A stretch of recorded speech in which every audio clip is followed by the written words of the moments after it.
You never expect your own child to be the one who breaks your heart. Not like this. Not with careless laughter as they walk out the door, leaving you alone on Christmas Day with a mountain of dishes and a table full of half-eaten food.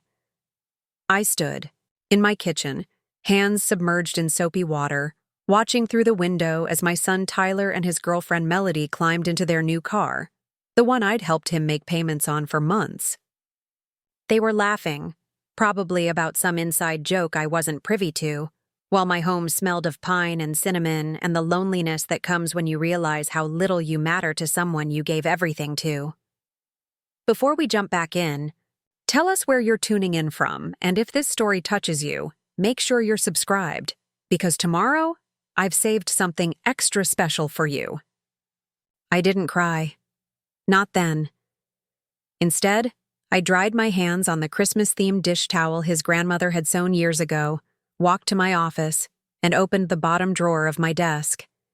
Inside was a manila envelope containing the papers I'd had, drawn up weeks ago but hadn't found the courage to present. Eviction papers. Legal documents stating that Tyler had 30 days to vacate the rental property I owned, the same property he'd been living in rent-free for the past 3 years while finding himself. I placed them in a festive red envelope, tucked it beneath the artificial tree where his wrapped gifts already sat, and added a simple note: "Merry Christmas, Tyler. Time to grow up."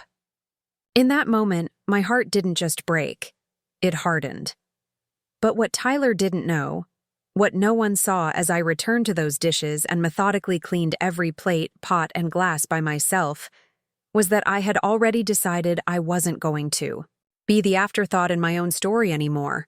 I wasn't going to beg for appreciation. I wasn't going to explain, again, why his behavior hurt. I was going to reclaim my life, my property, and my self-respect, one signature at a time. There was a time when I believed in unconditional support. Not the kind you read about in parenting books or hear about in therapy sessions, but the kind you live, day by day, moment by moment, beside someone who you would sacrifice anything for, your own child. That was the kind of love I had for Tyler. We met when I was 26, exhausted in a hospital room, holding this tiny human who had just entered the world through hours of my labor. Tyler came into my life and immediately became my whole world. By the time he was 5, I was divorced from his father, Michael, who decided family life wasn't for him, and moved 3 states away to pursue a career opportunity that apparently couldn't accommodate weekend visits. I raised Tyler in our small 2-bedroom apartment in Fairview, working as an accountant during the day and taking real estate courses at night. We didn't have much, but we had each other.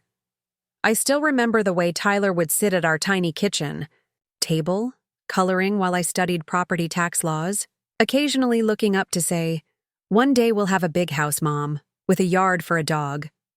We dreamed big, but we never forgot how to be grateful for what we had. Things changed faster than I expected. Within a few years of getting my real estate license, I'd managed to save enough for a down payment on a small fixer-upper. It wasn't much, a tired 2-bedroom craftsman with peeling paint and floors that creaked with every step. But it was ours. Tyler and I spent weekends painting walls, replacing fixtures, learning how to tile a bathroom from YouTube videos. I was the visionary, seeing potential where others saw problems. Tyler was my eager assistant, 8 years old and already knowing the difference between Phillips and flathead screwdrivers. "We're home builders," he'd proudly tell his friends, chest puffed out with importance. "Mom says we're investing in our future." It was a partnership in every way that mattered, and it flowed right into our daily lives. Tyler grew up understanding the value of work. He was there when I hosted my first open house, setting out the cookies I'd baked that morning and charming potential buyers with his gap-toothed smile. He was there when I got my first commission check that allowed us to finally replace the ancient water heater. He was my heart, my motivation, my reason for pushing through exhaustion and doubt. Our life wasn't perfect. Being a single mother meant making sacrifices. It meant missing school plays because I had client meetings I couldn't reschedule. It meant explaining to a disappointed 10-year-old why we couldn't afford the latest gaming system that everyone else had. But we trusted each other. We laughed. We danced in the kitchen while making dinner. We argued about his homework and bedtime. And whether cereal counted as a balanced dinner, it didn't. It was a simple, hard-working life filled with the kind of everyday joys you don't realize are precious until they're gone. When Tyler graduated high school, I felt like we'd accomplished something monumental together. By then, I'd built a modest, but successful real estate business, focusing on helping first-time homebuyers find affordable properties in our increasingly expensive town. I had 4 rental properties, small investments I'd slowly acquired over years of careful saving and strategic purchases. I wasn't wealthy by any stretch, but I was financially secure for the first time in my life. And Tyler had a full ride to State University, his talent for computer science opening doors I'd never dreamed of for myself. "I'm so proud of you," I told him the night before he left for college, helping him pack the last of his things. "You're going to change the world." He hugged me tight. "Only because you showed me how, Mom." In those early college years, Tyler thrived. He joined clubs, made Dean's List, called me every Sunday night without fail to update me on his classes. And friends. I kept his room exactly as he left it, visited campus whenever he invited me, sent care packages during finals week. I believed we were still a team, just operating in different locations.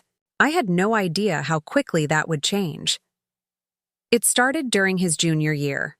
The calls became less frequent, the visits home shorter. When he did come home, he was distracted, constantly texting friends, making plans that didn't include me. I told myself this was normal. He was 21, finding his independence, building his own life. I refused to be the clingy mother who couldn't let go. Then came Melody. They met at a hackathon in his senior year. She was brilliant, ambitious, and utterly unimpressed with the idea of family connections. The first time Tyler brought her home, she barely made eye contact, answering my questions with polite but clipped responses. When I showed her photos of Tyler as a child, she smiled tightly and said, "Cute, but I'm more interested in who he is now than who he was then." Preparing and narrating this story took us a lot of time, so if you are enjoying it, subscribe to our channel, it means a lot to us. Now back to the story. I tried to like her. I invited them for dinners, suggested weekend trips, offered to help when they mentioned wanting to move to the city after graduation. But with each interaction, I felt Tyler pulling further away, as if my presence in his life was something to minimize rather than celebrate. After graduation, when Tyler landed a job at a promising tech startup, I suggested he could stay in one of my rental properties while getting established. The smallest unit in a 4-plex I owned downtown had just become vacant. It wasn't luxurious, just a 1-bedroom with updated appliances and hardwood floors. But it was in a prime location, walking distance to coffee shops and the light rail station. The market rate was $100 to $800 a month, but I offered it to him for free. "Just until you build up some savings," I explained. "Think of it as a graduation gift." Tyler accepted with a casual, "Thanks, Mom, that's awesome," and moved in 2 weeks later. Melody joined him shortly after, though her name was never added to any paperwork. I told myself this temporary arrangement would help them launch their careers without the burden of expensive rent.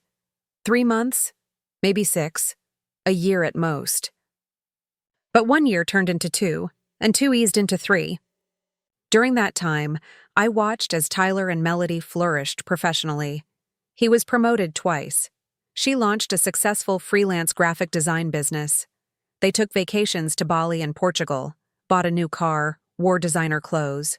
Yet, whenever I gently mentioned that perhaps it was time to discuss a transition to paying rent, the conversation would shift. There was always a reason. They were saving for a condo. Melody's business had unexpected expenses. The startup might offer stock options soon. I didn't press the issue because I didn't want to create tension. Instead, I continued maintaining the property, paying the property taxes, fixing the dishwasher when it broke, replacing the refrigerator when it stopped cooling properly. I told myself I was helping my son build a future. I told myself this was what mothers do. The first real crack appeared on my birthday last year. I had hoped Tyler and Melody might take me to dinner, maybe bring flowers. Instead, I received a text at 9:30 p.m. "Sorry, Mom, crazy day at work. Happy birthday? Rain check on celebration?" I texted back a cheerful, "Of course, no worries," and spent the evening alone, looking through old photo albums of birthday parties past. Tyler at 6 with chocolate frosting on his nose. Tyler at 12 proudly presenting a handmade card. Tyler at 16 saving up to buy me a silver bracelet. I still wore every day. When had that thoughtful boy disappeared?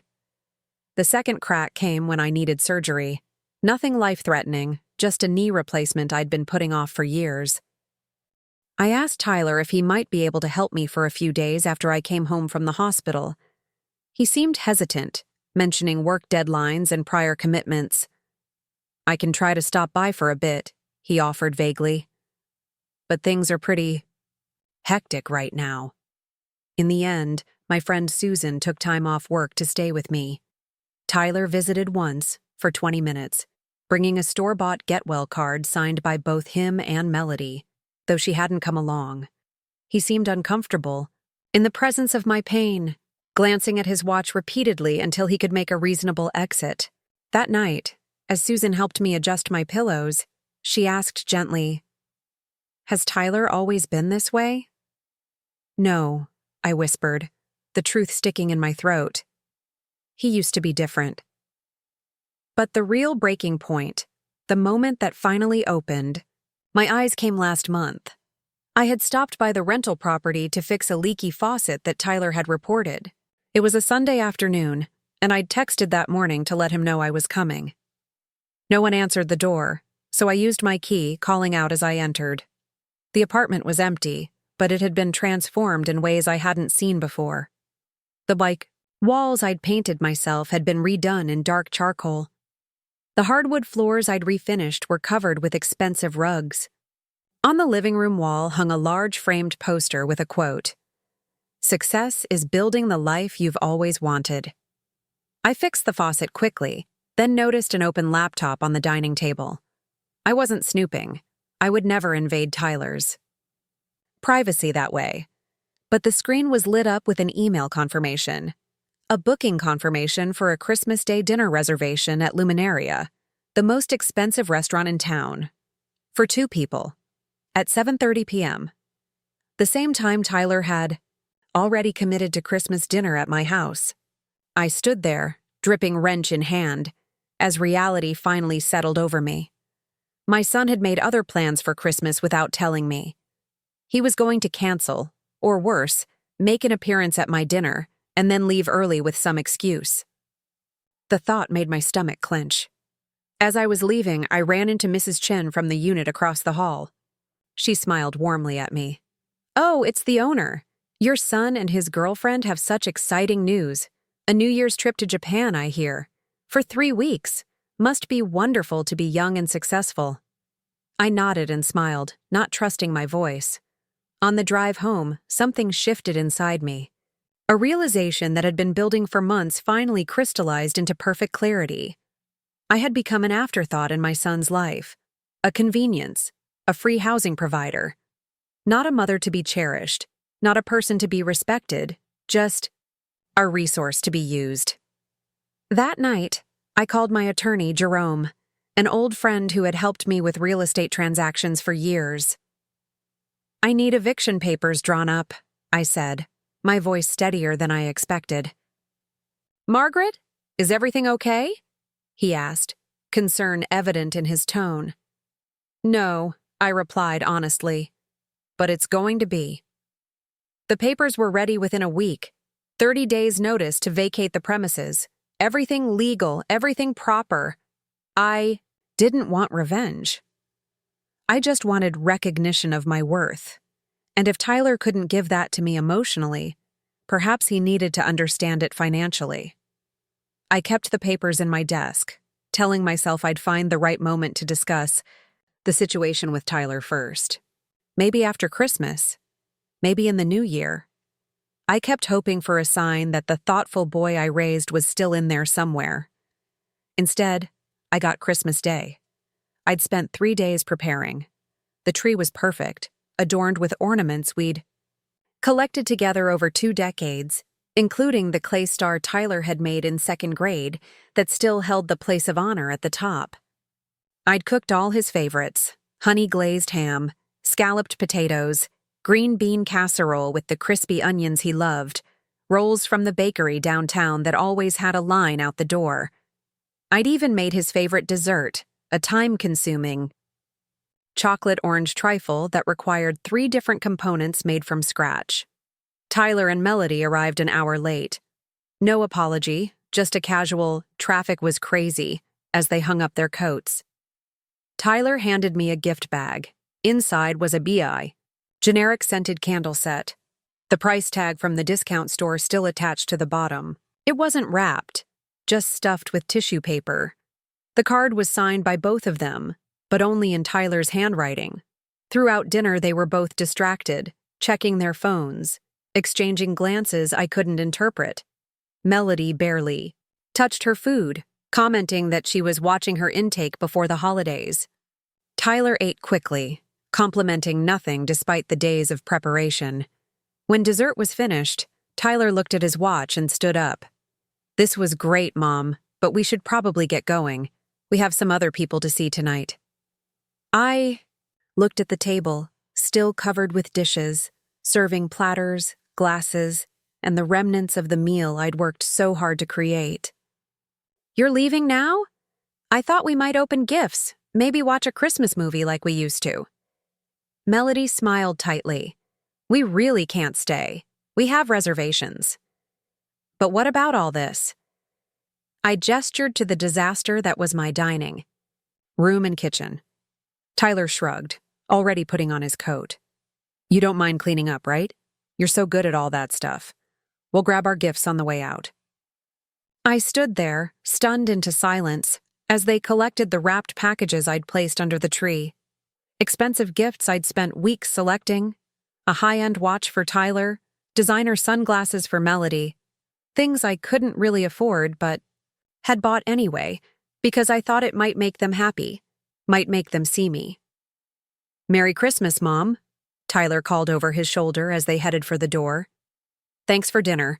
The ham was a little dry, but the potatoes were good." And then they were gone, laughing as they walked to their car, leaving me standing in the doorway of a home filled with memories they no longer valued.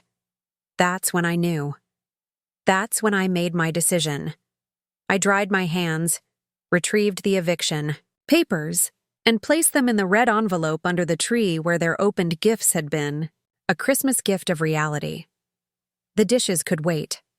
My self-respect couldn't. I didn't feel vengeful as I returned to the kitchen and began the long process of cleaning up alone. I felt something else entirely, a strange, quiet certainty that I was finally doing the right thing, not just for me, but for Tyler too. Because sometimes the greatest act of love is allowing someone to face the consequences of their actions. As I washed each plate, wiped down each surface, and put away the leftover food no one would be there to eat tomorrow, I felt something shift inside me. The weight of disappointment was still there, but alongside it was something unexpected. Hope. Not for reconciliation, I wasn't that naive anymore, but for reclamation. Of my property, yes, but more importantly, of my sense of self-worth. When everything was clean, I sat in my living room with a glass of the expensive wine I'd bought for our Christmas dinner. The lights from the tree cast colorful shadows across the room. Outside, snow had begun to fall, soft and silent. I took a deep breath and raised my glass in a solitary toast. "To new beginnings," I whispered to the empty room, and to remembering my own value. I didn't cry, not then. That would come later.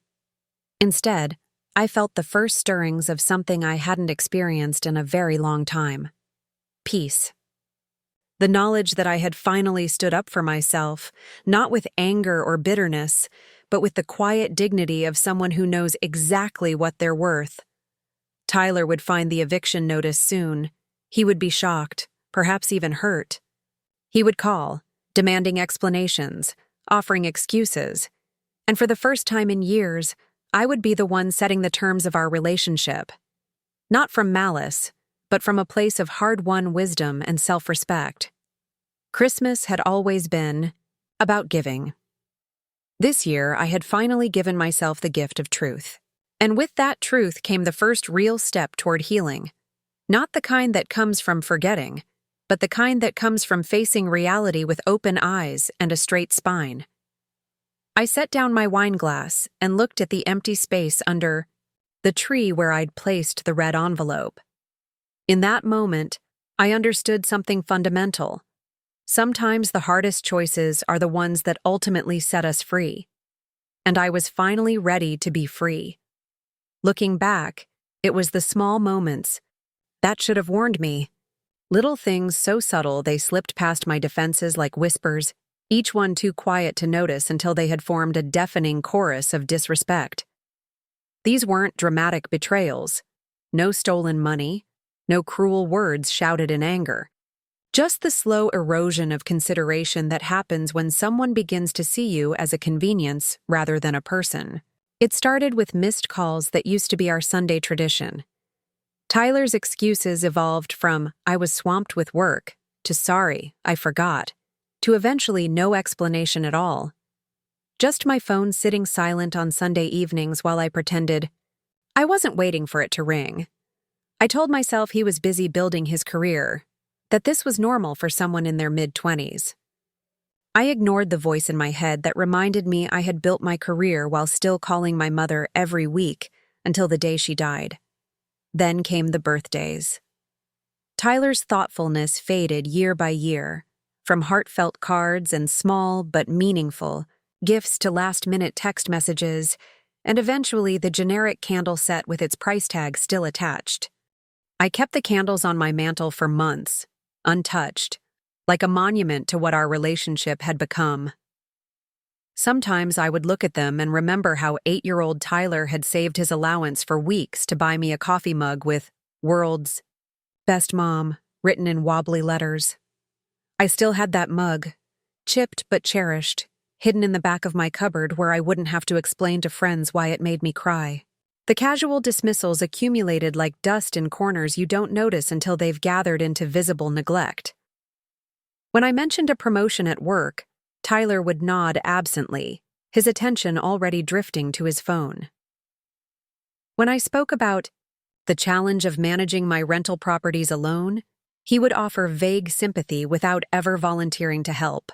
When I invited him and Melody for dinner, they would arrive late, leave early, and somehow make me feel like I was imposing on their time rather than sharing mine.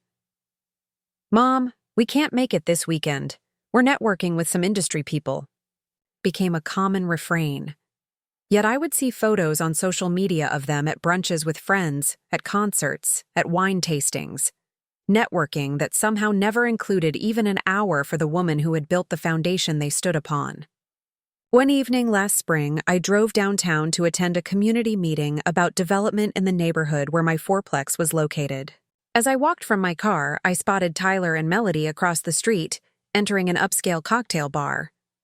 They looked different, polished, confident, dressed in clothes I knew cost more than my monthly mortgage payment.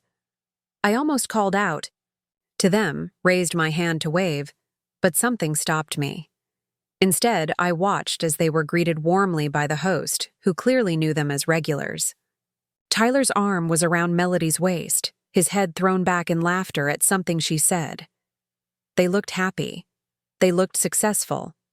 They looked like they belonged in that gleaming establishment with its artisanal cocktails and carefully curated ambiance. And I suddenly felt very aware of my practical shoes, my department store blazer, my car with 120,000 miles on the odometer. I let my hand fall back to my side and continued to the community center without making my presence known. That night, after the meeting, I sat in my car for a long time before driving home. The development company wanted to build luxury condos that would increase property values but potentially price out long-term residents. Several people had spoken passionately about community and responsibility, about the importance of remembering where you came from. I wondered if Tyler would have understood any of it, or if those concepts had become as outdated to him as the mother who still believed in them. The real wake-up call came in June, during an unexpected visit to the rental property. The bathroom above Tyler's unit had developed a leak, and I needed to check if there was any water damage to his ceiling. I called twice, left a voicemail, and finally texted that I would be stopping by around noon. No response, which wasn't unusual anymore. When I arrived, the tenant upstairs let me in to examine the bathroom floor. We discovered the leak was coming from around the toilet seal. A simple fix, thankfully. As I was leaving, she mentioned casually, "Your son and his girlfriend are throwing some kind of party this weekend. They slipped invitations under everyone's door, apologizing in advance for the noise." "A party?" I repeated, surprised Tyler hadn't mentioned it. "Yeah, a housewarming or something? The invitation said they're celebrating 3 years in their first adult home." I felt the words like a physical blow. Their first adult home, as if the property I owned, maintained, and allowed them to live in rent-free was somehow their accomplishment. As if they had created this stability for themselves rather than received it as a gift they increasingly took for granted. I thanked her and went downstairs, intending to check Tyler's ceiling for water stains. I knocked, and when no one answered, used my key. The apartment was empty, but on the kitchen counter sat a stack of invitations. Elegant, thick cardstock with gold lettering. I picked one up, the paper heavy between my fingers. "Join us in celebrating 3 amazing years in our downtown sanctuary. Cocktails, canapes, and celebrating how far we've come." No mention of how they'd acquired this sanctuary. No acknowledgement of the person who made it possible. I set the invitation down, checked the ceiling. No water damage, thankfully, and left, locking the door behind me. I wasn't invited to their celebration. I wasn't even worth mentioning in their story of success. That evening, I received a text from Tyler. "Hey, sorry I missed your calls. What's up?" I considered confronting him about the party, about the invitations that erased me from their narrative. Instead, I simply replied, "Just checking for leak damage. All fixed now." His response came quickly. "Cool, thanks." 2 words, no invitation to the party, no recognition of what I had done for them. Just, "Cool, thanks." The kind of message you might send to a maintenance worker, not your mother. That night, I pulled out old photo albums, a habit I'd developed whenever the present became too painful. I traced Tyler's face through the years, gap-toothed and beaming on his first bicycle, serious and proud in his middle school graduation gown, laughing as we painted the walls of our first house together. I searched those images for clues, for the moment when my son began to see me as a resource rather than a person, when his love became conditional on what I could provide. Had I spoiled him? Had I given too much, expected too little in return?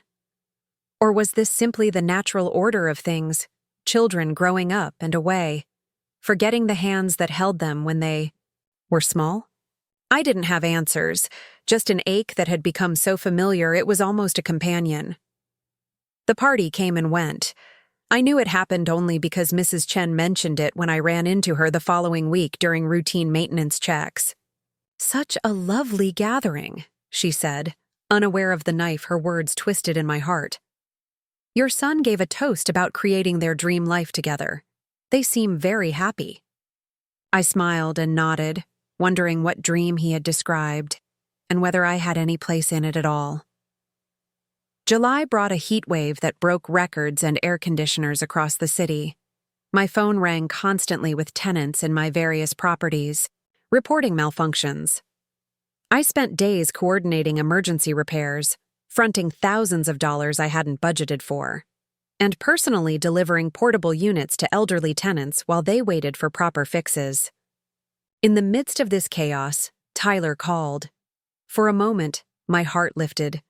Perhaps he'd heard about the heatwave emergency and was calling to offer help. Instead, his voice came through strained and annoyed. "Mom, our AC is making a weird noise, and it's like 90 degrees in here. Can you send someone today? Melody has an important client meeting on Zoom tomorrow, and she needs to look professional, not sweaty." No.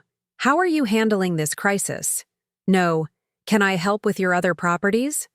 Just the expectation that his comfort would be my priority, regardless of what else might be happening in my life.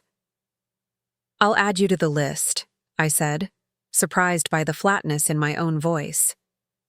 Everyone's systems are failing in this heat. The technicians are working around the clock. "We can't be on a list, Mom," he insisted. "We need this fixed now. Can't you call in a favor or something?" In the background, I heard Melody's voice. "Tell her we'll find someone ourselves and send her the bill if she can't handle it." I closed my eyes, suddenly exhausted beyond measure. "I'll see what I can do," I said, and hung up. I did send a technician to their unit that day, not because of Tyler's demands or Melody's threat, but because I had already arranged it, knowing the building's age made it vulnerable to system failures. I prioritized them over other tenants, who had been with me longer, who actually paid rent, who treated me with basic courtesy. I did it because despite everything, he was still my son. The technician reported back that evening. The unit was fixed, but Tyler and Melody had been rude. Throughout the process, complaining about the wait and making comments about inefficient property management. They hadn't offered the man water, despite the brutal heat. They hadn't said, "Thank you." That night, alone in my too-quiet house, I found myself standing in Tyler's old bedroom. It remained largely unchanged from his high school days. Debate, trophies on the shelf, science fair ribbons pinned to a corkboard, posters of bands he'd once loved, carefully preserved on the walls. I sat on the edge of his bed, running my hand over the quilt his grandmother had made for his 13th birthday. "Where did I lose you?" I whispered to the empty room. "When did I become someone you could discard?" There was no answer, of course, just the sound of the air conditioner humming efficiently through the vents, the same system I had scrimped and saved to install when Tyler was 14 and complained about being too hot to sleep during summer. One more sacrifice in a lifetime of them, now forgotten or worse, expected. The final straw, the moment that transformed quiet hurt into resolute action, came in October.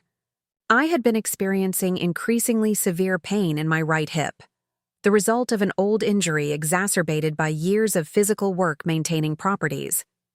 My doctor recommended surgery, not emergency but necessary, with a recovery period of at least 6 weeks during which I would need significant help with daily activities.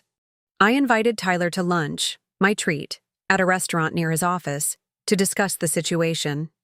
He arrived 15 minutes late, immediately checking emails on his phone as he slid into the booth across from me. "I can only stay for half an hour," he said, not looking up. "We've got a product launch next week and things are insane." I nodded, ordered quickly, and waited until our food arrived before bringing up the surgery. "The doctor thinks January would be best," I explained, "after the holiday rush with the properties. But I'll need some help during recovery. Maybe you could stay at the house for a few days? Or check in regularly?" Tyler set down his fork, a flicker of irritation crossing his face. "January is impossible, Mom. Melody and I are going to Japan. For 3 weeks. It's already booked. It's a huge opportunity for her to make international design connections." "I didn't know about Japan," I said quietly. "That sounds wonderful. When do you leave?" "January 2nd, he replied, already returning to his meal. "We've been planning it for months. Months of planning, yet not a single mention to me. Not even the courtesy of sharing their excitement about such a significant trip." "What about February, then?" I pressed. The doctor said we shouldn't delay beyond. February is the company retreat, and March is Melody's sister's wedding. In Napa, he interrupted. Look, can't one of your friends help? Or maybe hire someone? I know it's surgery, but it's not like it's life-threatening, right? I stared at him, this stranger wearing my son's face, and something inside me finally broke free, not in anger, but in clarity. You're right, I said calmly. It's not life-threatening, just painful and limiting. I'll figure something out. He seemed relieved, quickly changing the subject to a promotion he was being considered for. I listened and nodded in all the right places, but my mind was elsewhere, piecing together a pattern I had been too loyal to see. After lunch, he hugged me briefly, a perfunctory gesture without warmth, and hurried back to his important life, leaving me to pay the check. As I watched him walk away, I realized he hadn't asked a single question about my condition. Not what kind of surgery, not what had caused the problem, not even how much pain I was in. Just the logistical inconvenience of my needs and how they might impact his plans. That afternoon, I called Jerome and asked him to proceed with the eviction. Papers immediately. Are you sure about this, Margaret? He asked, concern evident in his voice. Family is complicated. Maybe there's another way to address the situation. I've given him 3 years of another way, I replied. 3 years of opportunities to show basic consideration. It's time for both of us to face reality. The papers were delivered to my office the following week, professionally prepared, legally binding, giving Tyler 30 days from service to vacate the property. I placed them in my desk drawer and turned my attention to preparing for both the holidays and my upcoming surgery. I scheduled the procedure for mid-February, after Tyler and Melody would return from Japan.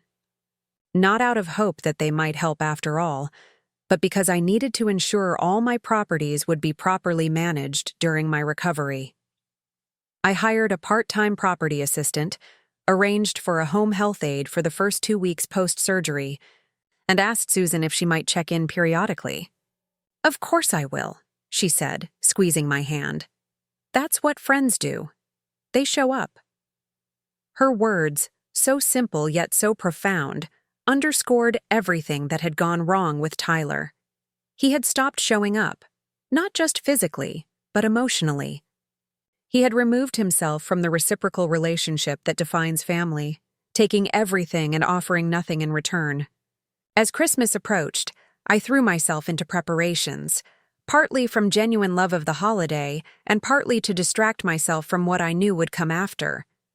I decorated the house as I always had, baked the traditional cookies, selected gifts with care. I even found myself humming carols as I wrapped presents in the same paper I'd used since Tyler was small, red with silver snowflakes, a pattern that had become part of our family tradition. Tyler confirmed he and Melody would come for Christmas dinner via text. We'll be there around 3. Can't stay late, though. Have other plans after. I didn't ask about these other plans. I didn't mention that I knew about their restaurant reservation. I simply replied, looking forward to it. Dinner at 3:30. On Christmas Eve, I sat alone by the tree, a glass of wine in hand, looking at the carefully wrapped gifts and the red envelope containing the eviction notice. I wasn't acting out of anger or revenge. This wasn't about punishing Tyler for hurting me. It was about finally acknowledging a truth we had both been avoiding. Our relationship had become transactional, and the terms were entirely one-sided. This isn't what I wanted, I said aloud to the quiet room. But it's what we both need. Because the truth was, I had enabled this situation. I had allowed Tyler to take and take without consequence, to treat me as an amenity rather than a mother. I had confused unconditional love with unconditional giving, and in doing so had helped shape him into someone who could walk away from Christmas dinner without a backward glance, leaving me with the debris of a celebration he couldn't be bothered to fully participate in. The eviction wasn't just about reclaiming my property. It was about reclaiming my self-respect and giving Tyler the opportunity to reclaim his integrity. Sometimes the most loving thing you can do for someone is to stop protecting them from the natural consequences of their actions. As I placed the red envelope beneath the tree, nestled among the festively wrapped packages containing the expensive gifts I'd purchased, I felt no satisfaction, no vindictive pleasure. Just a quiet certainty that I was finally doing the right thing for both of us. I raised my glass in a silent toast to the memory of the boy who had once helped me build a home, who had understood the value of work and connection, who had known how to give as well as receive. That boy was still in there somewhere, I had to believe. Perhaps this would be the wake-up call he needed to find his way back. And if not, if this was truly who he had chosen to become, then at least I would no longer be complicit in my own erasure from his story. I took a sip of wine and whispered, "Merry Christmas to us both. May we each find what we truly need in the new year." The wine was bitter on my tongue, but the truth was surprisingly sweet. Sometimes change doesn't announce itself with trumpets and banners. Sometimes it slips in through the back door while no one is watching, a quiet revolution that begins in the privacy of your own heart. For me, that revolution started the morning after Christmas, in the stillness before dawn, when the house was dark and the only sound was the gentle ticking of the grandfather clock that had once belonged to my father. I hadn't slept much. How could I, knowing what waited for Tyler under the tree? Not the expensive watch he would likely take for granted, but the truth, stark and unavoidable, wrapped in festive paper. Throughout the night, I had cycled through doubt, resolve, grief, and finally, a strange sense of peace. By morning, I felt lighter somehow, as if setting boundaries had physically lifted a weight I'd been carrying for years. I made coffee and watched the sun rise, painting the snow-covered yard in shades of pink and gold. The beauty of it caught in my throat. How long had it been since I'd actually noticed a sunrise? How many mornings had I rushed through, too, busy managing everyone else's needs to witness the simple miracle of daybreaking? "This is for me, too," I whispered to the empty kitchen. "This new beginning." My phone pinged with a text from Tyler. "Slept in. We'll get the gifts from your place later today." No Merry Christmas. No how was your morning? Just the casual confirmation that he would swing by to collect what he was owed. I set the phone down without responding and continued watching the sunrise, refusing to let his indifference dictate the rhythm of my day. Later that afternoon, I heard his key in the lock, the spare I'd given him years ago that he used less and less frequently. I was sitting in the living room, reading a book I'd bought myself for Christmas, a mug of peppermint tea steaming beside me. "Mom," Tyler called, stepping into the foyer with Melody trailing behind him. "We're just here to grab our stuff." I marked my place in the book and set it aside, rising to greet them. "Merry Christmas," I said calmly. "Did you enjoy your dinner at Luminaria last night?" A flicker of surprise crossed his face. He hadn't expected me to know about their reservation. Melody at least had the grace to look slightly embarrassed. "It was fine," he said, shrugging off his coat. "Pretty overpriced, honestly." "Your gifts are still under the tree," I said, gesturing toward the living room. "Would you like some tea before you go?" Tyler shook his head. "We're actually in a hurry. Melody's parents are expecting us for brunch." Of course they were. Another obligation that took precedence over spending time with me. I nodded and watched as they moved to the tree, kneeling to collect the carefully wrapped packages bearing their names. Tyler reached for the bright red envelope last, turning it over in his hands. "What's this?" he asked, genuine curiosity in his voice. "Something important," I replied. "You might want to open it now." He raised an eyebrow, but tore open the envelope, pulling out the official-looking documents inside. I watched his expression change as he read, confusion giving way to disbelief, then shock, and finally, indignation. Eviction papers? He said, voice rising. Is this some kind of joke? Melody stepped closer, reading over his shoulder, her eyes widening. 30 days' notice? Are you serious? I met their stares with a calm I didn't know I possessed until that moment. Completely serious. Tyler stood abruptly, the papers clutched in his hand. You can't do this. That's our— Oh, no, I corrected gently. It's my property that I've allowed you to use rent-free for 3 years. A gift you've never acknowledged or appreciated. So this is about gratitude? He scoffed. You want me to thank you more often? Fine. Thank you for the apartment. There. Happy now? I shook my head, feeling oddly detached from his anger. This isn't about words, Tyler. It's about actions. It's about the fact that you left me alone on Christmas Day to clean up after a dinner I spent days preparing, without so much as a backward glance. It's about you forgetting my birthday, dismissing my surgery, treating me like a landlord rather than your mother? You're overreacting, he said, but there was a flicker of uncertainty in his eyes. Everyone gets busy. That's just life. No, I said firmly. Being busy is forgetting to call. Being busy is missing an occasional dinner. What you've been doing is making choices, consistent, deliberate choices, that demonstrate how little you value our relationship. Melody stepped forward, her expression hardening. This is ridiculous. You're punishing Tyler because your feelings are hurt? That's incredibly manipulative. I turned to her, surprised by my own composure. This isn't punishment, Melody. It's a natural consequence. You're both successful professionals now. You take lavish international vacations. You dine at the finest restaurants. You can certainly afford to pay market rate for housing like every other adult. Tyler's face flushed with anger. So that's what this is about? Money? After everything I've done for you? The question was so startling, so disconnected from reality, that I actually laughed. A short, disbelieving sound that seemed to catch him off guard. What exactly have you done for me, Tyler? I asked quietly. When was the last time you helped me with anything? When I needed knee surgery, you couldn't spare a day. When I mentioned hip pain, you changed the subject.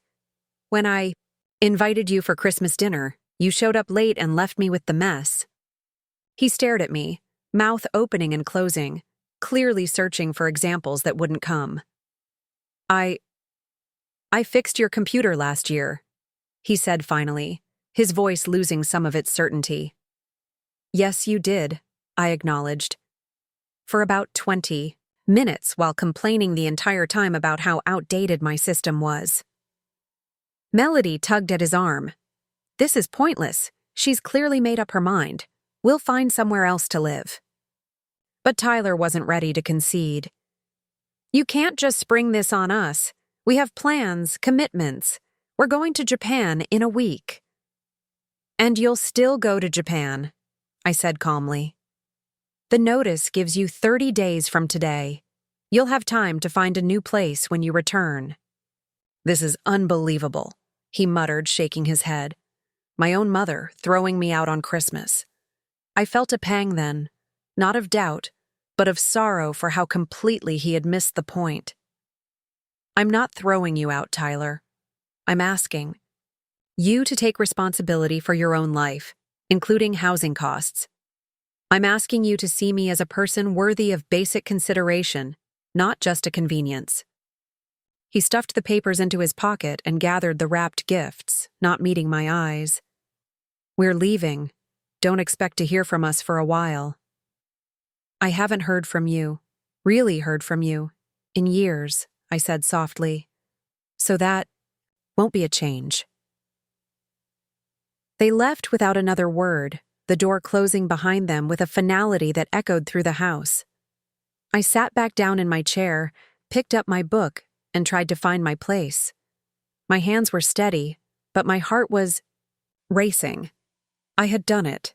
After years of giving without limits, I had finally drawn a line. The days that followed passed in strange alternation between overwhelming emotion and unexpected clarity. I cried, yes, for the relationship I had hoped to have, for the son I remembered, for the family we had once been. But I also felt something unfamiliar taking root: self-respect. The conviction that I deserved more than scraps of attention from the person I had given everything to. Tyler didn't call or text. I hadn't expected him to. His pride had always been formidable, even as a child. Instead, on December 30th, I received an email from a lawyer, not Jerome, but someone from a large downtown firm with an intimidating letterhead. The message was formal, stating that my attempt to evict was being reviewed for potential legal challenges and suggesting that I reconsider this rash action to avoid unnecessary litigation. I forwarded it to Jerome, who called me within the hour. "This is just bluster," he assured me. "The eviction is completely legal. You've given proper notice. The property is yours. There are no verbal agreements or contracts that would supersede your rights." "Should I be worried?" I asked, surprised by how calm I felt. "No," Jerome said firmly. "This is a tactic to scare you, nothing more. They're hoping you'll back down because you're his mother." I thanked him and hung up, sitting at my kitchen table with a strange sense of déjà vu. How many times had I sat in this exact spot, making tough decisions alone? When Michael left, when the housing market crashed, when I had to choose between paying for Tyler's soccer camp or replacing the failing water heater. I had always chosen Tyler, always put his needs first, and now, for perhaps the first time, I was choosing myself. The lawyer's threatening email wasn't the only fallout. 3 days later, Susan called, her voice hesitant. "Margaret, I just ran into Melody's mother at the grocery store. She said some concerning things about you." My stomach tightened. "What kind of things?" "That you've had some kind of breakdown. That you're punishing Tyler out of bitterness because he's successful and independent. That you're jealous of his relationship with Melody." I closed my eyes, absorbing the blow. Of course they would reframe the narrative. Of course I would become the villain in their story. "And what did you say?" I asked quietly. I told her, "That didn't sound like the Margaret I know," Susan replied firmly. "The woman who volunteers at the shelter every Thanksgiving, who helped me move my mother into assisted living, who bakes birthday cakes for every tenant's child." Tears pricked at my eyes. "Thank you for that." "It's just the truth," Susan said. "But Margaret, are you okay? Really okay?" I considered the question carefully. Was I okay? My son wasn't speaking to me. People were gossiping about my mental state. I was facing the prospect of my first major surgery without family support. By most measures, I was far from okay. And yet, "I'm better than I've been in a long time," I answered truthfully. "I'm sad. Yes, I'm grieving. But I also feel authentic, like I'm finally honoring my own worth." Susan was quiet for a moment. That sounds like the beginning of healing to me. After we hung up, I wandered through my house, touching familiar objects: photo frames, bookshelves, the ceramic bowl Tyler had made in 4th grade art class. Each item held memories, stories, pieces of a life I had built with such care. None of that was erased by this necessary boundary. None of my love for Tyler was diminished by demanding respect. That night, I did something I hadn't done in years. I pulled out a blank notebook and began to write. Not just about Tyler and the eviction, but about myself, my dreams, my disappointments, the business I had built despite countless obstacles, the strength I had discovered in myself over and over again. As the words flowed, I realized how much of my own story I had set aside to focus on Tyler's. How much of myself I had forgotten while trying to be the perfect, self-sacrificing mother.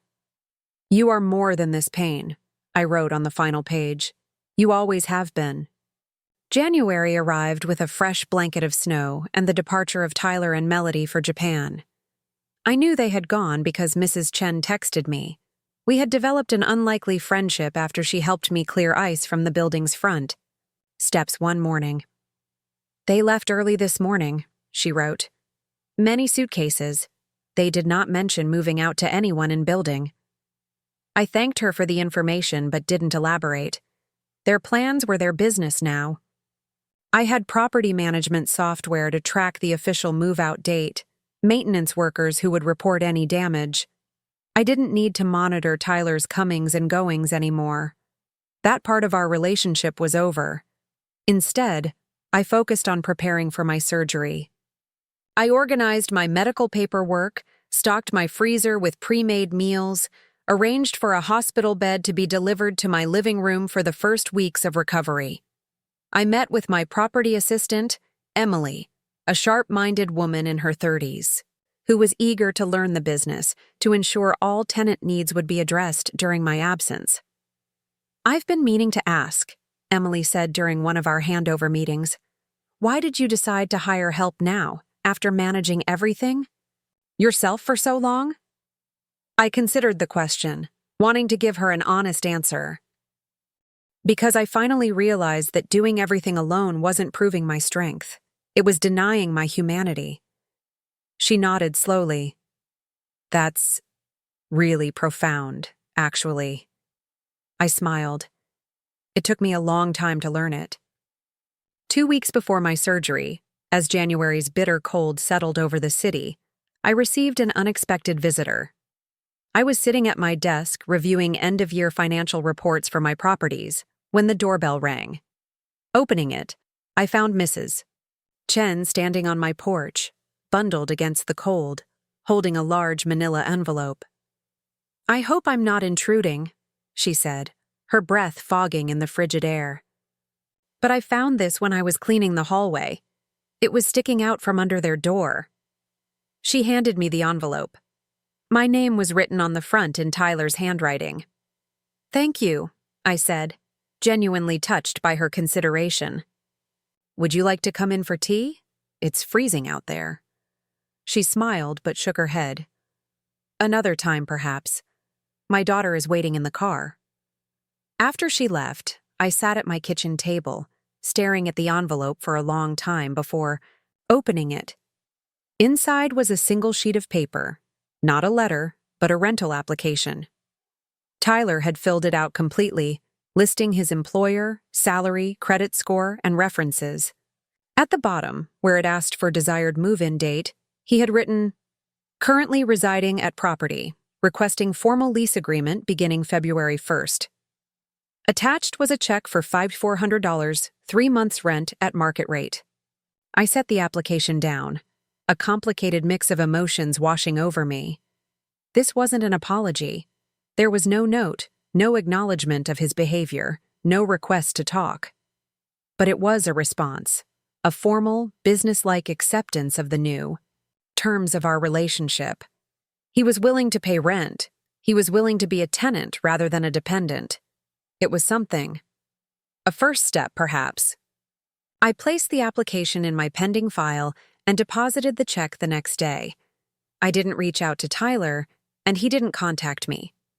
We were at an impasse, but at least it was an honest one. No more pretending, no more enabling, no more silent. Resentment building beneath the surface of obligatory family dinners. The day before my surgery, I received a text from an unknown number. Mrs. Harlow, this is Melody. Tyler doesn't know I'm contacting you. We found an apartment and will be moved out by the 25th. The rent check was my idea. I wanted you to know that. I stared at the message, reading between the lines. The rent check had been Melody's idea, not Tyler's. That stung, but her honesty was unexpected. I appreciated it. Thank you for letting me know, I texted back. I wish you both well in your new place. Her response came quickly. Your surgery is tomorrow, right? Good luck. A simple acknowledgement, but it meant she remembered, had kept track of this significant event in my life despite everything. I felt a flicker of hope, Not for immediate reconciliation, but for the possibility that time and distance might eventually lead to something healthier between us all. "Thank you," I replied, and left it at that. The morning of my surgery, Susan arrived at 5:30 a.m. to drive me to the hospital. As we pulled out of my driveway, I looked back at my house. Warm lights glowing in the pre-dawn darkness, a home I had created through years of hard work and determination. Whatever happened with Tyler, this was mine. This life, this strength, this newfound commitment to my own worth. "Ready?" Susan asked, glancing over at me. I nodded, turning away from the house to face forward. More than ready. And I was. Ready for the surgery, yes, but also ready for whatever came after. Ready to heal, not just my hip, but my heart. Ready to rebuild, not just my relationship with Tyler if that was possible, but my relationship with myself. Ready to discover who Margaret Harlow might become when she finally put herself at the center of her own story. As we drove through the quiet streets toward the hospital, I felt a strange sense of anticipation beneath my natural nervousness about the procedure. For the first time in years, perhaps decades, I was facing the future on my own terms. Not as Tyler's mother, not as Michael's ex-wife, not as the perpetual caregiver and provider, just as myself, a woman of value, worthy of respect and consideration. The sky was beginning to lighten, darkness giving way to the first hints of another sunrise, another chance to begin again. "You know what's funny?" I said quietly, almost to myself. "What's that?" Susan asked. "I gave Tyler eviction papers as a Christmas gift. But I think the real gift was to myself." Susan reached over and squeezed my hand, saying nothing, understanding everything. The hospital loomed ahead, solid and imposing against the lightening sky. I took a deep breath, feeling the cool winter air fill my lungs, feeling my heart beat steady and strong in my chest. This was not an ending. This was a reclamation. There's a moment in healing when you first realize the pain has lessened. Not disappeared completely, but diminished enough that you notice its absence more than its presence. It arrives quietly, without fanfare. One morning, you simply wake up and breathe more deeply, move more freely, exist more fully in your own skin. For me, that moment came 6 weeks after my surgery, on a bright March afternoon that carried the first whispers of spring. I was sitting on my back porch, wrapped in a thick cardigan against the lingering chill, sipping tea and watching birds flit around the feeder I'd hung from the maple tree. My physical therapist had just left after our session, pleased with my progress, encouraging me to gradually increase my daily walks. The pain in my hip had faded from a sharp, constant presence to a dull, occasional reminder.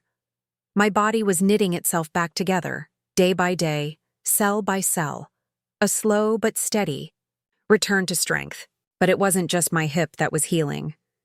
Something deeper had shifted inside me, something fundamental that I couldn't quite name yet.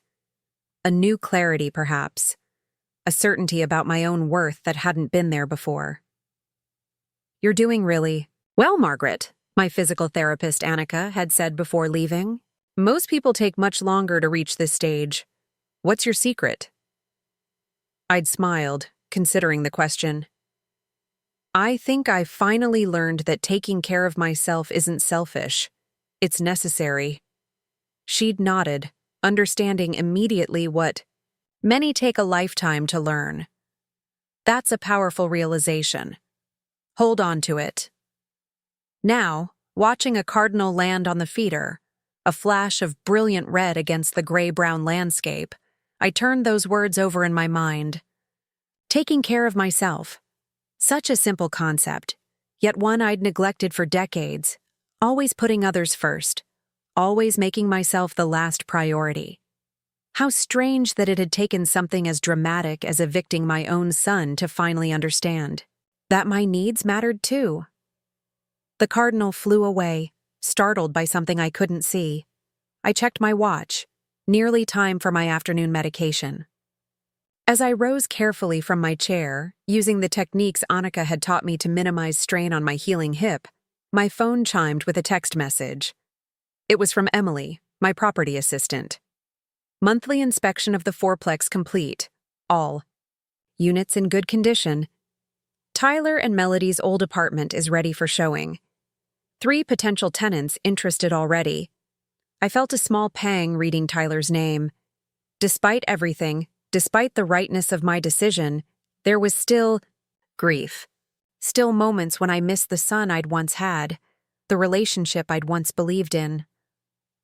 Tyler and Melody had moved out precisely on the date specified in the eviction notice, leaving the keys with Mrs. Chen rather than returning them to me directly. According to Emily, they'd left the apartment in immaculate condition. Professionally cleaned, walls touched up, not so much as a nail hole unfilled. A proper, respectful departure that spoke volumes in its formality. I hadn't heard from Tyler since the move. No calls, no texts, no emails. Melody had sent one brief message. "We're settled in the new place. Thank you for giving us the full deposit back." That was all. The silence between us stretched like a vast uncharted territory. Not hostile exactly, but unknown, uncertain. I texted Emily back. "Thank you. Schedule showings at your discretion. Trust your judgment on applicants. 6 months ago, I would never have delegated such an important decision. I would have insisted on meeting every potential tenant myself, on controlling every aspect of the process. But my surgery had forced me to loosen my grip, to trust others, to acknowledge that asking for help wasn't weakness but wisdom. Another unexpected gift from this difficult time. Later that evening, as I prepared a simple dinner, roasted vegetables, and baked salmon, foods that nourished my healing body, the doorbell rang. Visitors were rare these days, mostly limited to Susan's regular check-ins and the occasional delivery. Setting down my knife, I made my way slowly to the front door. Through the peephole, I saw a familiar face that made my heart stutter. Tyler. For a moment, I hesitated, my hand on the doorknob, a flood of emotions washing through me. Hope, anxiety, wariness, love. Then I took a deep breath and opened the door. "Hello," I said simply, my voice steadier than I felt. Tyler stood on the porch, hands in his pockets, looking somehow both older and younger than when I'd last seen him. There were shadows under his eyes, and his usual confident posture was replaced with something more tentative. "Hi, Mom," he said quietly. "Can I come in?" I nodded and stepped aside, watching as he entered the house, his eyes moving around the familiar space as if seeing it for the first time. I noticed he carried nothing. No gift, no peace offering, no pretense. Just himself. "How's your hip?" he asked, following me to the kitchen where the vegetables lay half-chopped on the cutting board. "Better every day," I replied, resuming my place at the counter. "Would you like to stay for dinner? There's plenty." He seemed surprised by the invitation, but nodded. "Yes, I'd like that. Can I help?" Another surprise, Tyler offering assistance without being asked. I handed him a second knife and directed him to the bell peppers waiting to be sliced. We worked in silence for a few minutes, the rhythm of chopping the only sound between us. It was strange and familiar all at once. This kitchen, this activity, this person who had once been an extension of myself and was now almost a stranger. "I went to the apartment yesterday," he finally said, eyes on his work, "to make sure we hadn't forgotten anything. It looks different already, empty." I nodded. "Emily says there are several people interested in renting it." "Good. That's good." He set down his knife, turning to face me fully. "Mom, I didn't come here to talk about the apartment." I met his gaze steadily. "Why did you come, Tyler?" He took a deep breath, as if preparing to lift something heavy. I came to apologize, not because I want something from you, but because you deserve it. What I did, how I treated you, was wrong. Inexcusably wrong. The words hung in the air between us, simple but profound. I hadn't expected this. Perhaps a negotiation, perhaps a justification, but not this straightforward acknowledgement. What made you realize that? I asked, genuinely curious. He leaned against the counter, his expression thoughtful. Japan, actually. We were visiting this small town, and I saw an elderly woman sweeping the walk in front of her house. Her son arrived, had to be in his 50s, and immediately took the broom from her, guiding her inside with such gentleness, such respect. They were laughing together. You could see the love between them. He paused, swallowing hard. And I thought of you, alone, recovering from surgery without me. I thought of all the times you'd shown me that same care, that same respect, and how I'd stopped returning it. How I'd taken everything you gave and treated it as an entitlement rather than a gift. I felt tears prick behind my eyes but kept my voice steady. That must have been a difficult realization. It was. He nodded, his own eyes glossy. I kept making excuses. I'm busy, I'm building my career, I'm establishing my relationship with Melody. But the truth is, none of those things should have prevented me from being a decent son, from being grateful, from showing up. The salmon was forgotten now, the vegetables abandoned on the cutting board. This moment felt too important for distraction. When did you get back from Japan? I asked. 3 weeks ago, he admitted. It's taken me this long to work up the courage to come here. I was afraid you wouldn't want to see me, that I'd hurt you too badly. You did hurt me, I acknowledged, the honesty between us too valuable now to dilute with niceties. Deeply. But you're my son, Tyler. I've never stopped loving you.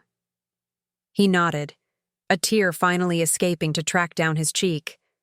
I know that now. And I didn't appreciate what that meant, to be loved that consistently, that unconditionally. I just expected it, like sunshine or gravity. Something that would always be there regardless of how I behaved. His insight surprised me. This was not the defensive young man who had stormed out of my house on Christmas Day, outraged at being held accountable. The eviction was the right call, he continued, wiping his face quickly with the back of his hand. I needed that wake-up call.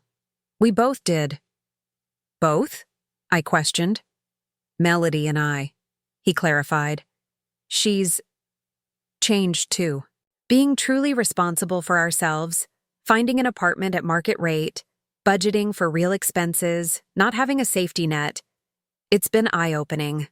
We've had to have honest conversations about money, about priorities, about the kind of people we want to be. I nodded, understanding completely. There was nothing like reality to clarify one's values. Where is Melody tonight? I asked, returning to the vegetables, needing the simple activity to ground this emotional conversation. At home. She wanted me to come alone first, to talk, to you without complications. He picked up his knife again, resuming his work on the peppers. She feels terrible too, Mom. About how we treated you. About the things she said. I nodded, accepting this, but not quite ready to extend the same forgiveness to Melody that I was finding for Tyler. That would come with time, perhaps. So what happens now? I asked, sliding the vegetables onto a baking sheet. Tyler looked up, uncertainty in his eyes. I don't know. That's up to you, I think. I'm not asking for anything, Mom. Not money, not favors, not even forgiveness if you're not ready to give it. I want you to know that I see what I did wrong, and I'm trying to be better. The simplicity of it, this humility without expectation, touched something deep inside me. This was growth. Real, meaningful growth. I think, I said carefully, that we start with dinner. And then we see where the conversation takes us. Relief washed over his face. I'd like that. We finished preparing the meal together, moving around the kitchen in a dance both familiar and new. There were still awkward moments, still pauses, heavy with unspoken history, but beneath it all ran a current of something promising, honesty perhaps, or the beginning of mutual respect. Over dinner, Tyler told me more about Japan, about the new apartment he and Melody had found, about changes at his company. I shared stories from my recovery, funny anecdotes about my physical therapy sessions, updates on my business. It wasn't perfect. There were still raw edges, still moments when memory of past hurts surfaced, but it was real in a way our interactions hadn't been for years. As Tyler was preparing to leave, standing in the foyer pulling on his jacket, he paused. Would it be okay if I came by next week? Maybe I could help with some yard work. You shouldn't be doing that yet with your hip. The offer, specific, practical, considerate of my needs, was so different from the vague, self-centered interactions of the past that I felt a surge of hope. I'd appreciate that, I said honestly. The garden needs spring prep, and I've been worried about getting behind. He nodded, a small smile lifting the corner of his mouth. Sunday afternoon? I could bring lunch. Sunday would be perfect. After he left, I sat in my living room for a long time, replaying our conversation, examining my feelings. There was cautious joy, yes, but also wariness. One dinner, one apology. These were just first steps on what would likely be a long road toward rebuilding trust. I wasn't naive enough to believe everything was fixed, but I was hopeful enough to believe that healing was possible. True to his word, Tyler arrived the following Sunday with lunch, a healthy salad from my favorite cafe and fresh bread from the bakery downtown. He came prepared for gardening, wearing old jeans and bringing his own gloves. For 3 hours, he worked steadily in my yard, turning soil, pruning dead branches, spreading mulch, while I supervised from a garden chair, my healing hip not yet ready for such labor. It became a pattern. Each Sunday, Tyler would arrive, sometimes with Melody, whose apologies when they finally came were awkward but sincere. Sometimes alone. He never came empty-handed, always food or flowers, or a book he thought I might enjoy. Small offerings that spoke of thoughtfulness rather than obligation. We talked, really talked, during these visits. About his childhood, about my struggles as a single mother, about the ways we had both contributed to the breakdown of our relationship. Difficult conversations, but necessary ones. Each creating a stronger foundation for whatever would come next. April bloomed into May. My recovery progressed steadily, each week bringing new milestones. Walking without a cane, managing stairs more easily, sleeping through the night without pain.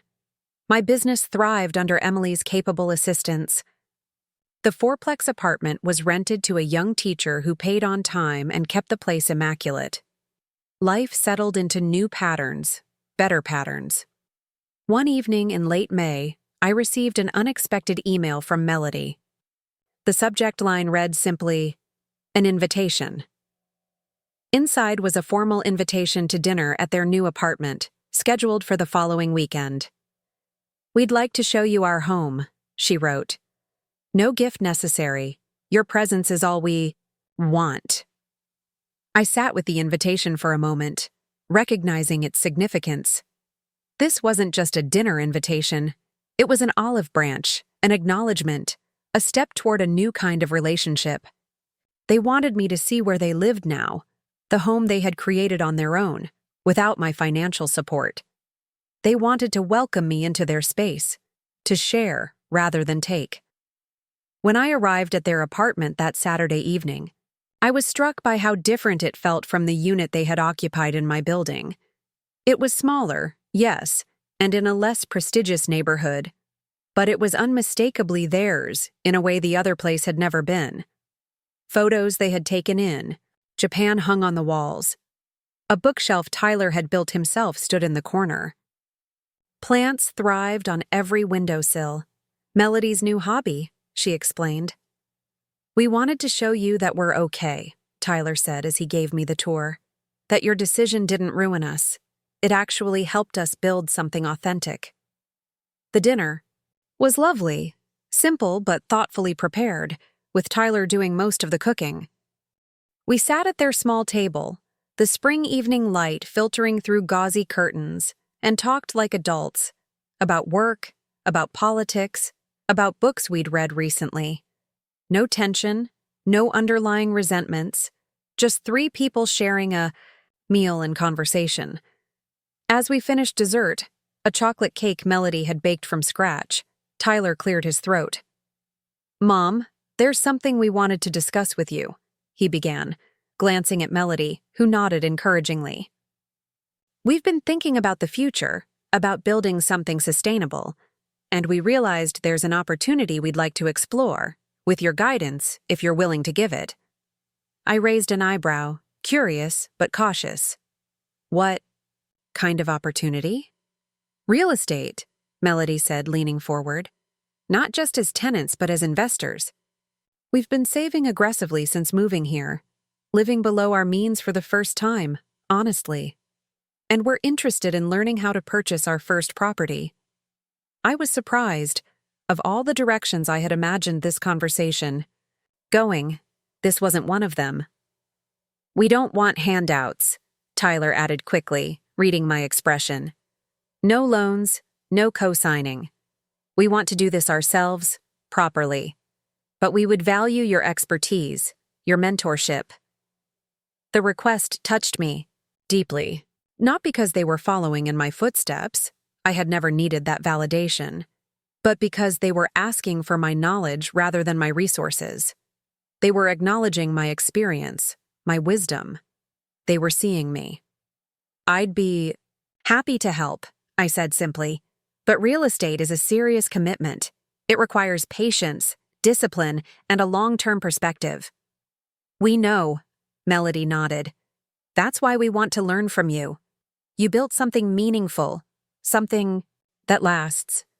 We want to understand how. And so began another new chapter in our evolving relationship. Over the following months, I shared with them everything I had learned in my decades of property investment, the pitfalls to avoid, the opportunities to watch for, the calculations that separated good investments from bad ones. We toured properties.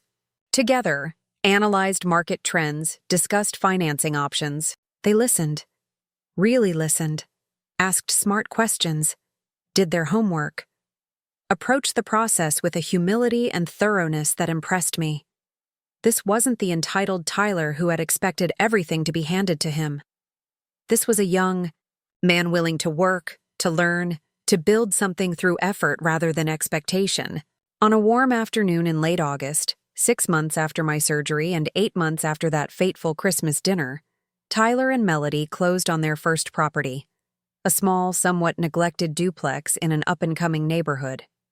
They had saved the down payment themselves, qualified for the mortgage on their own merits, and negotiated the price without my intervention. I attended the closing with them, not as a participant, but as a witness. As they signed the final documents, I felt a complex mix of emotions: pride in their accomplishment, gratitude for our renewed relationship, and a profound sense of rightness. This was how it should be. Not me providing everything, not them, taking without appreciation, but each of us standing on our own foundations while still supporting one another. After the closing, we celebrated with champagne on the vacant duplex's front porch. The property needed work, painting, new flooring, updated fixtures, but its bones were good. Tyler and Melody had already made plans for the renovations, intending to do much of the work themselves to save money. A toast, Tyler said, raising his glass, to new beginnings, and to you, Mom, for teaching us the hard way that nothing valuable comes without effort. And to boundaries, Melody added, surprising me. For showing us who we really are when everything else is stripped away. I raised my own glass, throat tight with emotion. To growth, I said simply. All of ours. As the setting sun cast long shadows across what would soon become their first investment property, I realized something profound. The eviction papers I had placed under the Christmas tree hadn't just been an ending, they had been a beginning. Not just for me, but for all of us. Sometimes the greatest gift we can give those we love isn't endless sacrifice or unlimited support. Sometimes it's the gift of consequences, of reality, of the chance to discover their own strength. Tyler and Melody had found theirs, and I had reclaimed mine. That night, driving home to my quiet house, I felt a sense of completion I hadn't experienced in years. My hip had healed. My business was thriving. My relationship with my son was transformed into something healthier, more balanced, more authentic. The pain hadn't been wasted. The difficult choices hadn't been in vain. Everything, the lonely Christmas cleanup, the courage to serve those eviction papers, the months of separation and soul-searching, had led to this new landscape where respect flowed in both directions. As I pulled into my driveway, I caught sight of my reflection in the rearview mirror. The woman looking back at me was different from the one who had stood in her kitchen months ago, hands in soapy water, heart breaking as her son walked away. She was stronger now, clearer, more herself. You did it, I whispered to that reflection. You chose yourself, and somehow that choice saved everyone. And for the first time in longer than I could remember, I believed completely in the power of that choice, in the wisdom of that woman, in the future that stretched before us all. Separate but connected, independent but caring, no longer defined by what we could give or take from one another, but by the respect we had learned to offer. It was enough. It was everything. There's a profound difference between being alone and being lonely, a distinction I've come to understand deeply in the year since that transformative Christmas. Alone is a circumstance, lonely is a state of mind. You can be surrounded by people and feel completely isolated, or you can be by yourself and feel profoundly connected to your own life, your own purpose, your own worth. These days, I'm often alone, but rarely lonely. There's a richness to solitude, when it's chosen rather than imposed. A kind of communion with yourself that only becomes possible when you've learned to value your own company. On this Christmas morning, I wake before dawn. A habit from decades of early rising that my body refuses to abandon even in retirement. The house is quiet, wrapped in that special stillness that seems to accompany December snowfalls.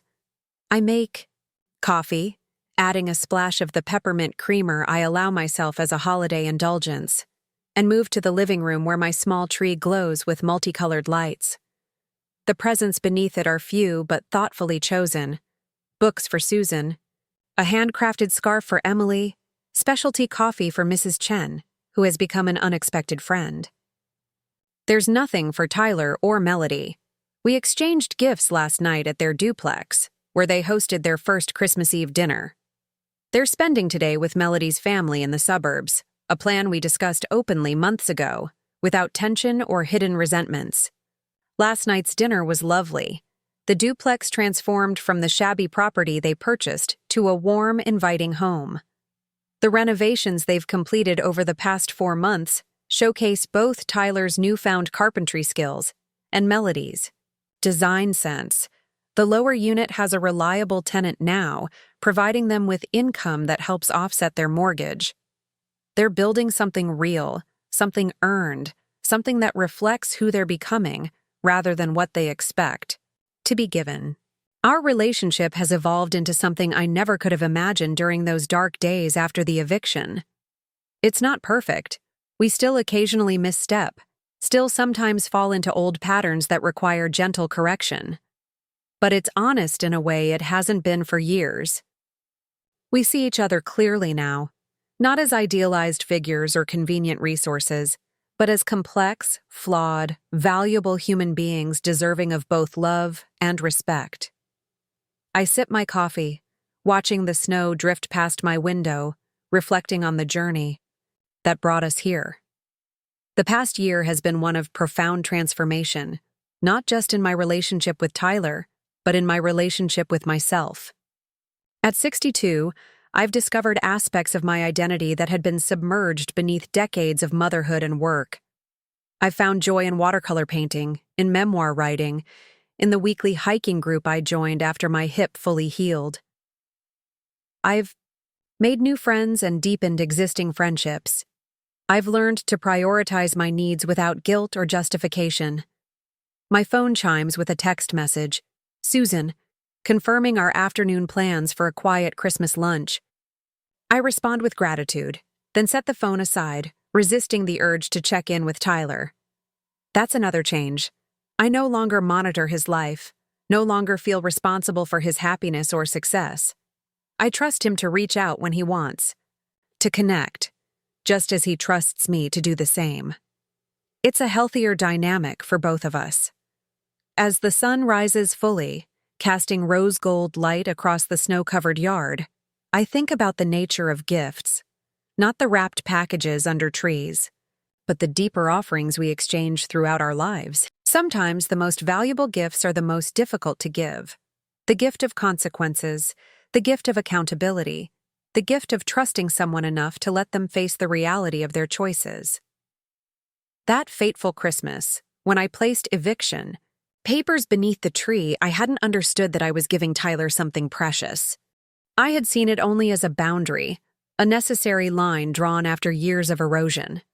But it became so much more, an opportunity for growth, for self-discovery, for building authentic strength rather than entitlement. And in giving that difficult gift to Tyler, I had unknowingly given something equally valuable to myself: permission to matter, permission to expect respect, permission to exist as more than just a mother, a provider, a silent supporter of others' dreams. Later, as I prepare to leave for Susan's, I pause at the entryway table where a new holiday card stands prominently displayed. It shows Tyler and Melody in front of their duplex, snow dusting their shoulders, genuine smiles on their faces. Inside, beneath the standard printed greeting, Tyler has written in his distinctive handwriting, "Mom, thank you for the gift that looked like loss but was actually opportunity. I'm becoming someone I can respect because you respected yourself enough to demand better. Love always, Tyler." I touch the card gently, this tangible evidence of how far we've come. Then I gather my purse, the carefully wrapped presents, and a homemade cranberry bread for Susan's table. As I lock the door behind me, I feel a deep sense of contentment, not the breathless happiness of youth or the anxious joy of a mother watching her child open presents, but something more substantial, a quiet certainty that whatever comes next, I am enough. I have always been enough. Driving through the snow-covered streets, past houses bright with holiday decorations, I reflect on how endings and beginnings are rarely clear-cut. What seemed like the end of my relationship with Tyler became the beginning of something healthier. What felt like the loss of my identity as a mother became the discovery of my identity as a complete person in my own right. Life rarely offers perfect resolutions or unblemished happy endings. Instead, it provides opportunities for growth, for repair, for rebuilding with stronger materials. The eviction papers were just paper after all. The real gift was the truth they represented. The truth that we are all responsible for creating lives worthy of respect, including our own. As I pull into Susan's driveway, my phone lights up with a final text from Tyler. "Merry Christmas, Mom. Thank you for everything, especially the hard parts." I smile, understanding completely what he means. The hard parts, the necessary parts, the parts that hurt but heal. The greatest gifts often come disguised as difficulties, wrapped in challenges rather than festive paper. But when opened with courage, They reveal treasures beyond price: self-respect, authentic connection, and the profound peace that comes from living in truth.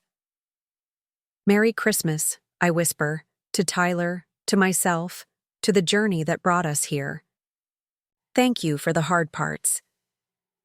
And I step out into the bright winter day, carrying my gifts, standing tall on my healed hip, moving forward into a future that belongs fully to me, not despite my choices, but because of them. There's a quiet kind of power in choosing yourself. Not the loud, demanding power that comes from controlling others, but the steady, grounding force that emerges when you finally recognize your own worth. I've felt that power grow within me over the past 18 months, transforming me from someone who measured her value through sacrifice into a woman who stands confidently in her own light. Today marks the second Christmas since I placed those eviction papers beneath my tree. The morning is bright with winter sunshine, snow from yesterday's storm sparkling across my front yard like scattered diamonds. I'm preparing for guests.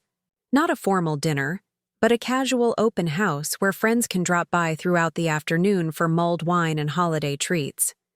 Susan will come, of course, and Emily with her new fiancé, Mrs. Chen, and her daughter, several neighbors, and, yes, Tyler and Melody, who plan to stop by between family obligations. The relationship Tyler and I have rebuilt isn't what it once was. It's better. More balanced, more honest. We see each other weekly, sometimes for Sunday dinner at my house, sometimes to work together on their duplex renovations, sometimes just for coffee and conversation.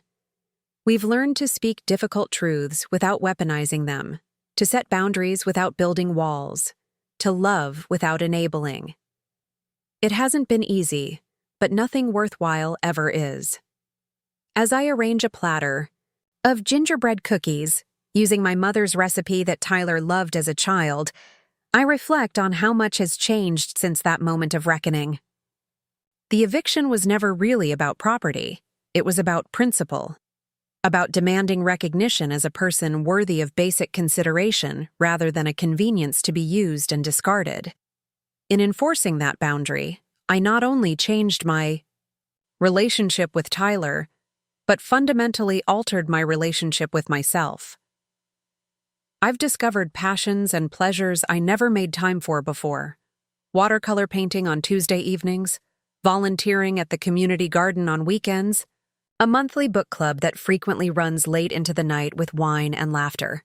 I've made new friends, people who know me as Margaret rather than just as Tyler's mom or the landlady from Pine Street. I've even begun dating occasionally.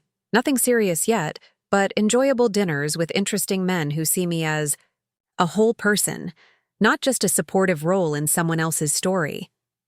My business continues to thrive, now with Emily handling much of the day-to-day management. I've scaled back my direct involvement, focusing instead on mentoring her and other young women interested in real estate investment. There's something deeply satisfying about passing on knowledge, about helping others build their own financial independence. I recognize now that my value never came from what I provided materially, but from the wisdom and care I brought to every relationship. Wisdom that deserves to be respected, care that deserves to be reciprocated. The doorbell rings, interrupting my reflections. It's earlier than I expected for guests, but when I open the door, I find Tyler standing alone on my porch, holding a small wrapped package. "Merry Christmas, Mom," he says, leaning in to kiss my cheek. "I wanted to stop by early before everyone else arrives. I have something for you that's just from me." I welcome him in, touched by this thoughtful gesture. We sit in the living room, where my tree, smaller than in years past but decorated with the ornaments that hold genuine meaning, glows softly in the corner. Tyler hands me the package, watching intently as I unwrap it. Inside is a journal, bound in soft leather, the cover embossed with a simple tree design. When I open it, I find the first page inscribed in Tyler's handwriting. "For the woman who taught me, finally, that standing up for yourself is the greatest act of courage." May these pages hold your wisdom, your dreams, and your truth. With love and profound respect, Tyler. I trace the words with my fingertip, emotion tightening my throat. It's beautiful, I say softly. I've been thinking a lot about legacy, Tyler explains, his expression earnest. Not just what we leave behind materially, but what we teach others through our actions. You taught me something essential when you refused to let me keep taking without giving back. Something I hope to pass on someday if Melody and I have children. The mention of potential grandchildren, a topic we've never directly discussed, makes my heart skip. Not because I need that role to feel complete, but because it represents Tyler's trust in our healed relationship, his belief that we've built something worth continuing. The best legacies aren't things, I reply, holding his gaze steadily. They're truths, and sometimes the most important truths are the hardest to speak. He nods, understanding completely. Like the truth that loving someone doesn't mean letting them treat you as an afterthought. Exactly. We sit in comfortable silence for a moment, the journal resting in my hands like a promise. Then Tyler smiles and stands, moving toward the kitchen. Let me help you finish setting up before everyone arrives. As we work side by side, arranging platters and stirring mulled wine, I'm struck by the easy rhythm between us. This is what I had always wanted. Not his dependence or eternal gratitude, but his partnership. His recognition of me as a person, worthy of consideration and respect. The eviction papers were never really about removing him from a physical space.